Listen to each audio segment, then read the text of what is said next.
welcome to Finding Your Light Within. I'm Andy. This afternoon I took a drive down to the local beach and I had the intention of making a video. When I got down there, I just didn't know where to begin, what to talk about. There was no subject that really sprang out at me. So I did what I always do, and that's just to begin, to take that vital first step. That's how creation is done. That's how ideas come to you.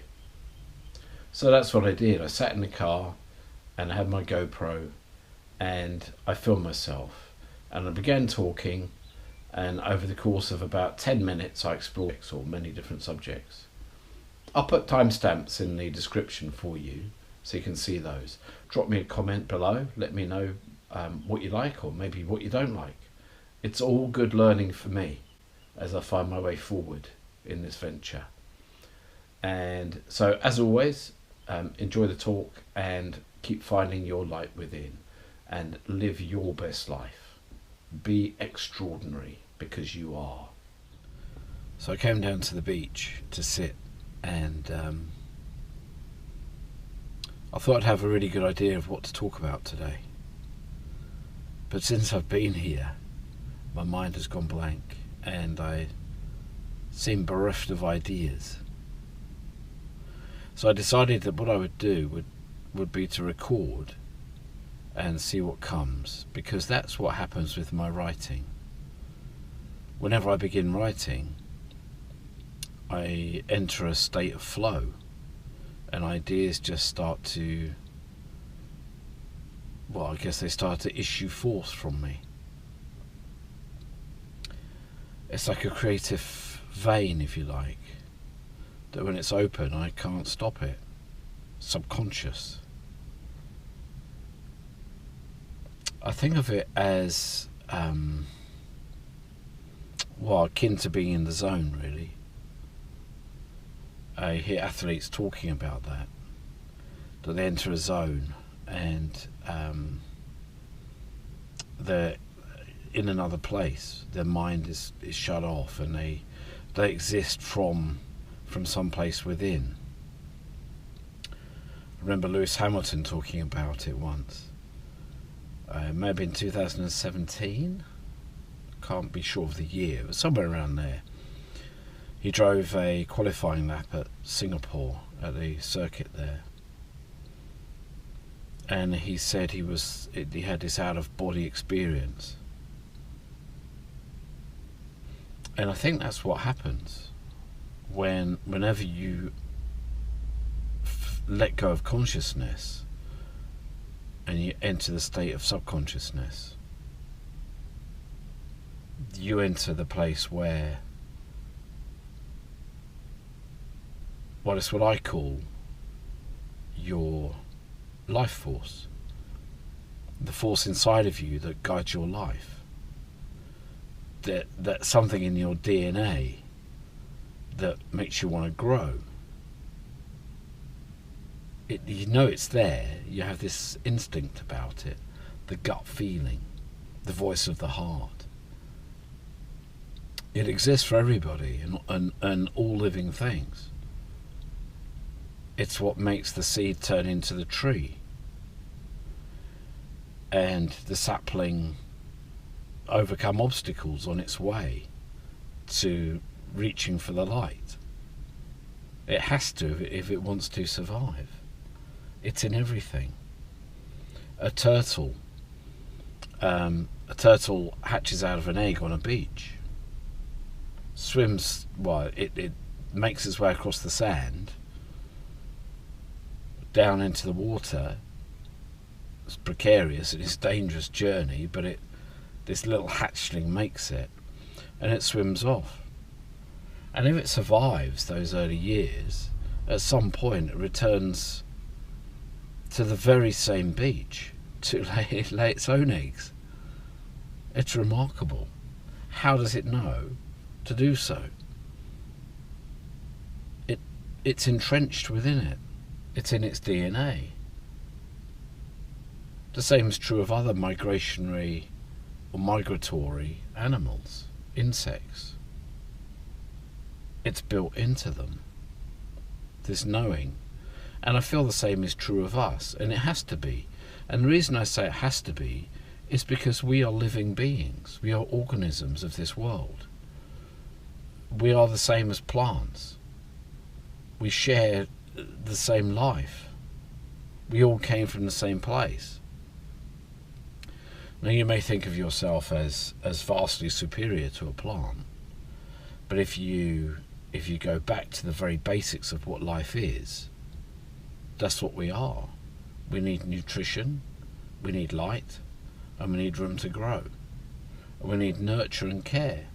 And if we receive those things, then we too will grow to be our true selves. But human life is complex. We live in these societies and in these familial units where we compete for love. We compete for our space in which to grow, to be our unique selves, but feel connected at the same time. And connection is something very important to the human psyche. Now you can find connection through all things. It doesn't have to be another person. And I think that in itself is a lesson for life.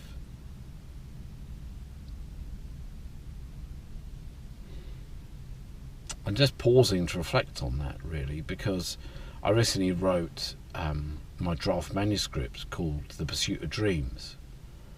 And in it I wrote basically the story of my life from the age of 17 through to current times, and all the things that happened to me. And one of the key themes that came out of that writing was family. How I discovered families around the world, groups of people who would take me in and adopt me and make me one of their own. And I craved belonging. It's a very human trait, right? We all crave belonging. Maslow, in his hierarchy of needs, specifies that a sense of belonging is fundamental. It's at the base of the pyramid. Well, just after physiological needs of food, warmth, water, shelter. So yes, I can't remember how I started, but this is where I've gone. And I hope that's useful in some way to you. This is a video I'm recording down at the beach inside of my car. It's a bit of a grey day. It's September, end of September. And sometimes I ponder, and more recently I think about, where am I on my own journey? And it's easy to become stuck in life. I recognise that. When you're on the go and you're pushing forward new boundaries and you're learning new things, it's easy to forget the difference between that state and the state of being in one place. And I've been in one place for many years now, the longest in my entire life, in fact. But I must never forget, and you must never forget, that it's okay to be in one place, but if that's the place of your choosing, because it's in line with who you are. Now, back in 2004, I was in Budapest, working for a large corporation, and I wrote down that I was unhappy and I wanted a life by the beach. I wanted a life where I could surf and walk and cycle and hike and snowboard if I chose. Back then I was snowboarding. I hadn't even surfed really back then, but I felt connected to it in some way. So I longed for those things. And now here I am, which is the pursuit of dreams, if you like. Here I am in New Zealand, where I live, and I'm by the beach, a beach at which I can surf, and have done so regularly, made surfing part of my life. Behind me is a volcano on which you can ski and snowboard if you so choose. I willed this life into existence. It took hard work. Sometimes I don't give myself enough credit for that, for the tough decisions that had to be made. But I did. I made them. And yes, it was easy for me in many respects, because I don't have dependents. I don't have a family of my own.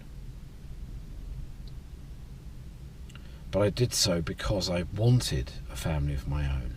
And again, I come back to the theme of family, it seems. But I didn't have a family of my own, for whatever reasons.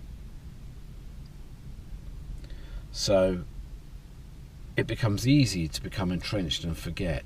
But then I look around and I think, actually, no, here I am. I'm in New Zealand. My life is different. And I always come back to the movie with Heath Ledger, whose name's just escaped me. Or A Knight's Tale.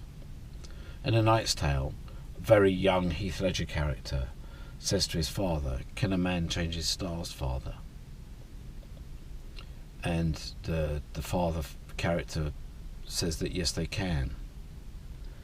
And I know that that's true. I literally changed my stars. Because when I look up at night now, I look at the southern constellations from the southern hemisphere. And that's my message, I guess, that if you want something, you have to go for it. You have to try. You owe it to yourself. You have to become the greatest and the best and flourish to the highest magnificence that you possibly can, because you are life. We all are life. And it's ingrained within us. That's our DNA, to become all that we can. And so we must. We owe it to ourselves. And so I think with that and the sun coming out, it's time for a walk on the beach. And I will leave you there. I hope you enjoyed that. And I hope you've got something useful from it too. Please do drop me a comment. They are useful to me. And if you want to subscribe, please go ahead. It's just a click down below. I'm sure you know what to do by now. So once again, thank you very much for watching. It's greatly appreciated. And keep on finding your own light within.